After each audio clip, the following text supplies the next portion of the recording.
Bill Gates, thank you very much for joining us on BBC Breakfast. I just wonder if I could first ask you, how important is it now to have a global response?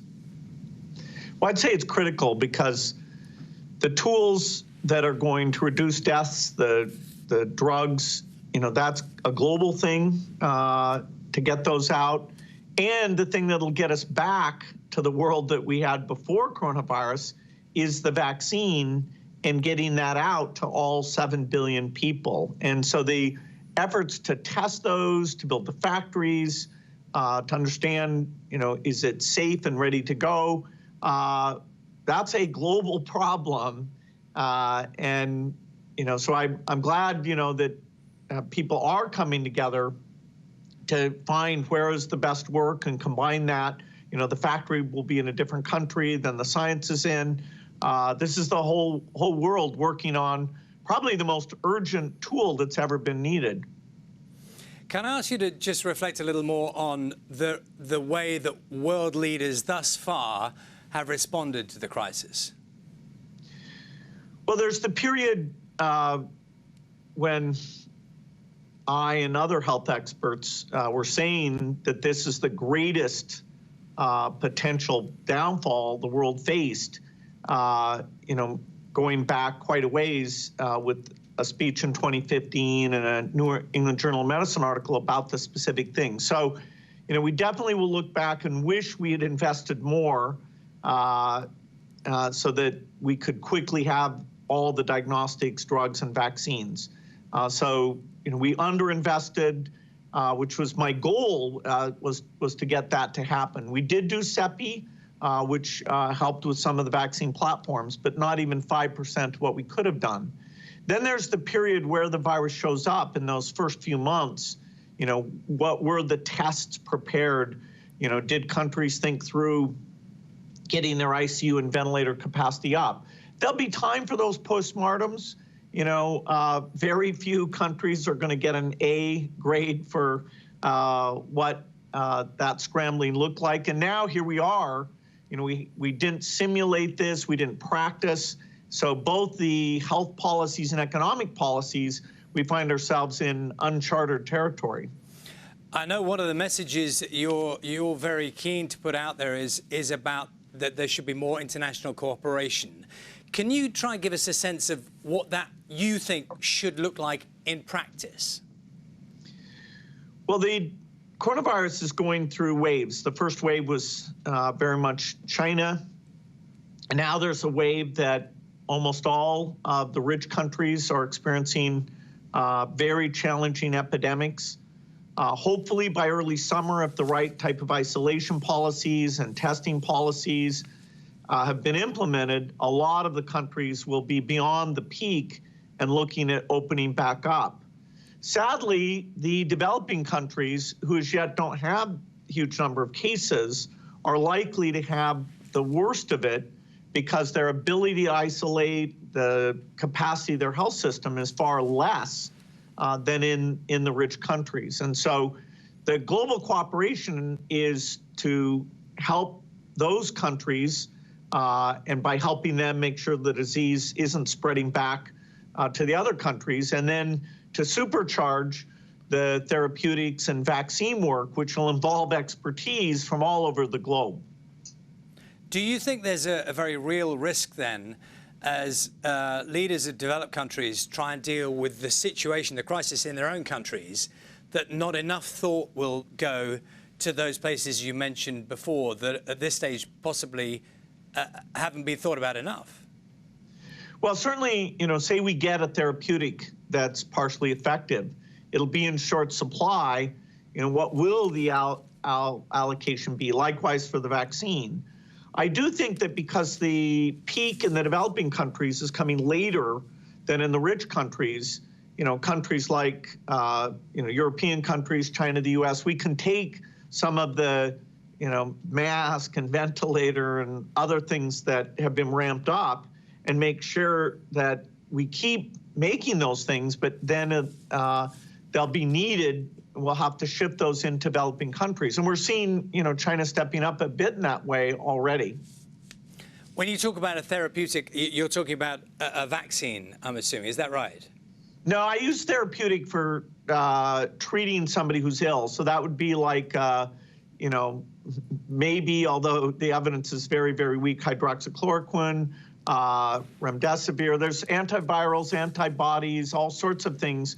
The foundation created the Therapeutics Accelerator that's looking literally at thousands of things that you would give, that you treat somebody. That is only after you get sick. And of course, the vaccine is a protective to prevent you from getting sick.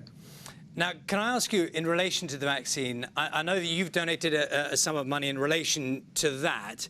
Just talk me through what do you think are the key elements around developing a successful vaccine? Is it money? Is it political will? What do you think are the key elements to that? Well, we definitely need to fund the research and the manufacturing and the distribution. The distribution piece for developing countries will be Gavi, where the UK has always been super generous on that. The research will need to fund about the 10 most promising constructs, because we won't know in advance which one will prove to be safe and effective. And being effective for older people whose immune system is weak is a huge challenge. If you really amp up the vaccine to do that, then you can run into safety issues. So we're going to have to take something that usually takes 5 or 6 years and get it done in 18 months. There is an approach called an RNA vaccine that people like Moderna, CureVac, and several others have that looks quite promising, but we can't count on that. So we'll back, 4 or 5 of those and 4 or 5 companies using a more conventional approach, which unfortunately the schedule for that would probably not be as quick as if this RNA platform that we've been funding directly and through CEPI over the last decade. You'll be aware a lot of people in the UK are asking what is a very simple and straightforward question, which is, when will there be a vaccine? How do you see that? Well, it's a perfect question because we want to get back to the life we had before coronavirus. And, people are seeing the economic destruction, the psychological stress. This is such an unprecedented, very tough thing to deal with. The people like myself and Tony Fauci are saying 18 months. If everything went perfectly, we could do slightly better than that. But there will be a trade-off. We'll have less safety testing than we typically would have. And so governments will have to decide, do they indemnify the companies and really say, let's go out with this when we just don't have the time to do what we normally do. So 18 months is about what we'd expect. We're doing everything we can. We'll write checks for those factories faster than governments can, and they'll come along. It definitely shouldn't be money limited. It should be, all the best constructs, full speed ahead, science limited. As I understand it then from what you're saying is that it may be that there needs to be some compromise in some of the safety measures that would normally be expected to create a vaccine because time is so crucial. Well, of course, if you want to wait and see if a side effect shows up 2 years later, that takes 2 years. So whenever you're acting quickly, like during the HIV crisis, they created a quick way of getting drug approval. There is a trade-off there. In that case, it worked super, super well. And here, we will, I think, be able to get some safety indications, but this is a public good. And so, those trade-offs, the government's working on a cooperative basis will be involved in the decision to say, hey, the regulator says go ahead, even though you haven't taken the normal time period. Do you think world leaders now are listening in a way they didn't out of necessity, bearing in mind, and I know you referenced it before, in 2015 you gave one of those TED Talks, and if people go back and listen to it now, it was extraordinarily close to what is happening now. You were talking about the real risk of a pandemic across the world. Did you feel like you were listened to then? No. The investments that could have been done so that diagnostics would have been essentially immediately available, drugs in less than half the time, the vaccine in less than half the time. Most of those investments were not made. Now, CEPI is the exception to that, but that's about 5% of what could have been done. Now we're scrambling, and it's taking us much longer to get these pieces together, even though scientists are doing heroic work. So, unlike the defense budget that prepares us for wars, where we simulate the problem and we make sure we're good at it, this risk, which I viewed as even greater than the risk of war, there was very, very little preparation. Very few of these germ games where you try out and say, okay, how do you build up the ICU capacity? Can you make ventilators? How do you prioritize the diagnostics? That we're just figuring out as we go. Do you think that, do you think, partly a financial decision, that it wasn't deemed to be worth investing that money in something that maybe other people didn't see as clearly as you? Well, it's got to be governments, because there's no private sector incentive for something that's uncertain like this. And even when it happens, you have to charge mostly a break-even price for things that are helping out with a global crisis like this. So, people still saw war as something to fund. In the less than 10% of that would have been needed for this, people just didn't organize their government to have that function. I do think now, because this has been so dramatic, we weren't ready for this pandemic, but I do think we will be ready for the next pandemic. And using the new tools of science, that's very, very doable. Well, that really was my next question. I mean, given what you said in 2015, and you were very clear, people didn't listen. Are you optimistic that now, and obviously we need to get out of the immediate situation, but there will be a different mindset around the fears around viruses and pandemics? Yeah, your speed of reaction is so crucial here, because it grows exponentially. If you're there 2 months earlier, which some countries jumped on this faster than others, they really were checking to see if there was community spread. They got the diagnostics capacity up quickly. But, we should be able to have diagnostics within a month. We should be able to have therapeutics in more like 4 months, and a vaccine less than a year, if we're on standby with the right factories and the right science. And we should have rehearsed how we deal with all these shortages, with working together. So a really good system for seeing this early and making sure we jump on it before the curve gets to a meaningful part of the population, that is achievable. I know you reflected for a moment on this earlier on in the interview, and it is inevitable that here in the UK we ask our politicians questions about the way they've reacted, and to a degree it's inevitable that that thought process will be something that happens in the future that we look back on. I mean, can you sort of talk us through what you see from what's happened so far? Well, a big missing piece is that funding the research for these type of vaccines. Actually our foundation is the biggest funder of vaccines for infectious disease.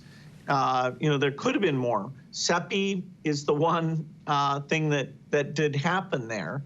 And, now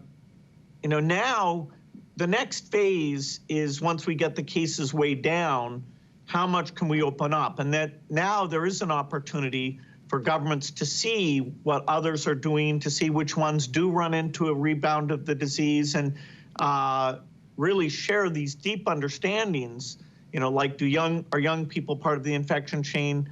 So I do think we will deal with this opening up phase in a more collaborative, data-driven way than the first scramble, where sadly, many governments were slow to react.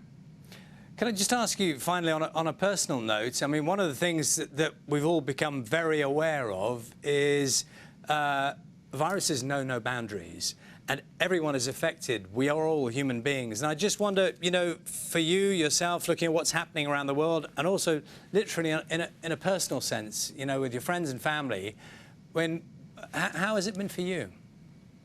Well, I think everyone's life is completely disrupted.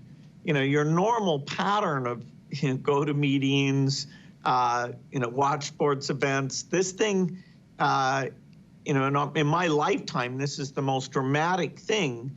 And, so now we're having to think through how do we rise to the occasion, get the scientists working together. I'm doing video meetings. I hardly see people at all.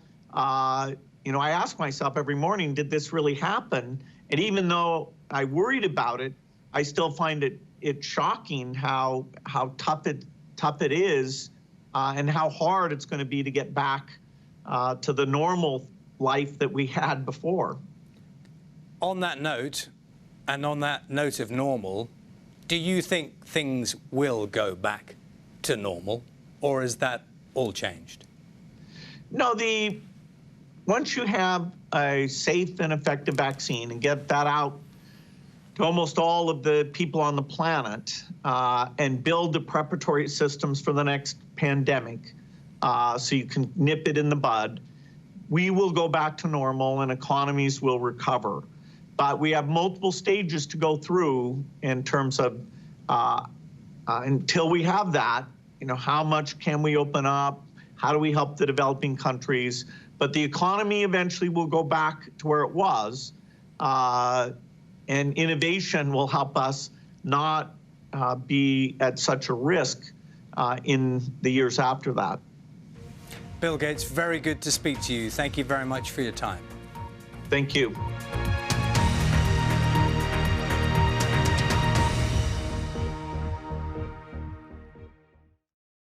See the headlines as they happen and watch BBC News live in the app and get the full story with bbc.co.uk/news. Follow the story for all the latest with BBC News.